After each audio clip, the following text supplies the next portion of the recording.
Hi అండి, అందరికీ నమస్తే. Welcome back to Satvika's veg cooking. ఈరోజు బెండకాయ కర్రీ ఎలా చేయాలో చూపిస్తున్నాను. బెండకాయల్ని సన్నగా తరుక్కొని పెట్టేసుకోండి. ఒక ఆనియన్ కూడా ఇలా కట్ చేసుకొని పెట్టేసుకోండి. బెండకాయలు నేను 1/2 kg తీసుకున్నాను. ఇప్పుడు స్టవ్ పైన ఒక గిన్నె పెట్టేసుకున్నాక కొంచెం ఆయిల్ వేసేసుకొని ఇప్పుడు బెండకాయ ముక్కలని ఇందులోకి యాడ్ చేసుకోండి. బెండకాయలు అనేది అన్నీ ఈవెన్గా ఒకే సైజు ఉంటే సేమ్ ఒకటేసారి వేగుతాయి. పెద్దగా చిన్నగా కట్ చేయడం వల్ల కొన్ని వేగుతాయి, కొన్ని వేగవు. చూసుకొని ఒకే సైజులో కట్ చేసుకోండి. ఇప్పుడు స్పూన్తో బాగా కలపండి. ఇవి కొంచెం ఫ్రై అయ్యడానికి ఒక 2 to 3 minutes పడుతుంది. ఇలా కలుపుతూ ఉండాలి, లేదంటే లోపల అడుగంటి మాడిపోతుంది. ఆయిల్ ఎక్కువ వేయడం వల్ల బెండకాయ అనేది మెత్తబడుతుంది, సో ఫ్రై కాదు. ఆయిల్ మాత్రం ఎక్కువ వేసుకోకుండా ఇలా కలుపుతూ బెండకాయని బాగా వేగనిచ్చుకోవాలి. చూడండి, ఈ విధంగా అయితే సరిపోతుంది. ఇప్పుడు ఈ బెండకాయలని ఒక ప్లేట్లోకి తీసేసుకోండి.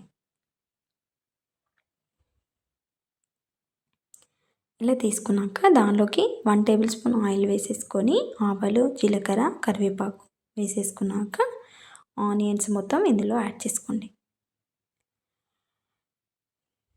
ఇప్పుడు ఆనియన్స్ ఒక్కసారి ఇలా కలుపుతూ కొంచెం కలర్ చేంజ్ అయ్యే వరకు కలుపుతూ ఉండండి. ఇప్పుడు దీనిలోకి 1 టేబుల్ స్పూన్ అల్లం వెల్లుల్లి పేస్ట్ కూడా యాడ్ చేసుకొని కలిపేయండి. ఇప్పుడు దీనిలోకి 1/2 టేబుల్ స్పూన్ పసుపు, 1 టేబుల్ స్పూన్ ధనియాల పొడి, 1 table spoon salt, 1 table spoon కారం. కారం ఎక్కువ కావాలంటే ఎక్కువ కూడా యాడ్ చేసుకోవచ్చు, చూసి వేసేసుకోండి. ఇప్పుడు కొంచెం కరివేపాకు, కొత్తిమీర కూడా వేసాక ఇప్పుడు కలపండి ఒక్కసారి. ఇలా చూడండి, ఆనియన్స్ అనేది కొంచెం డిఫరెంట్గా అయిపోతుంది. అప్పుడు దీనిలోకి ఇప్పుడు బెండకాయలన్నీ యాడ్ చేసుకోవాలి. ఇలా బెండకాయలు మొత్తం వేసాక ఇప్పుడు స్పూన్తో బాగా కలపండి. బెండకాయకి మొత్తం ఆనియన్స్కి మొత్తము కలిపేటట్టు కలుపుకోవాలి. మంట అనేది మీడియం ఫ్లేమ్లో పెట్టేసుకొని కలుపుతూ ఉండాలి. ఎక్కువ పెడితే మాడిపోతుంది, సిమ్లో పెడితే మెత్తబడుతుంది కర్రీ అనేది. ఇలా ఒక్కసారి రికప్ పెట్టి అలా 2 నిమిషాలు మగ్గనిచ్చి మళ్ళీ రికప్ తీసి ఇలా ఒక్కసారి కలిపేయండి.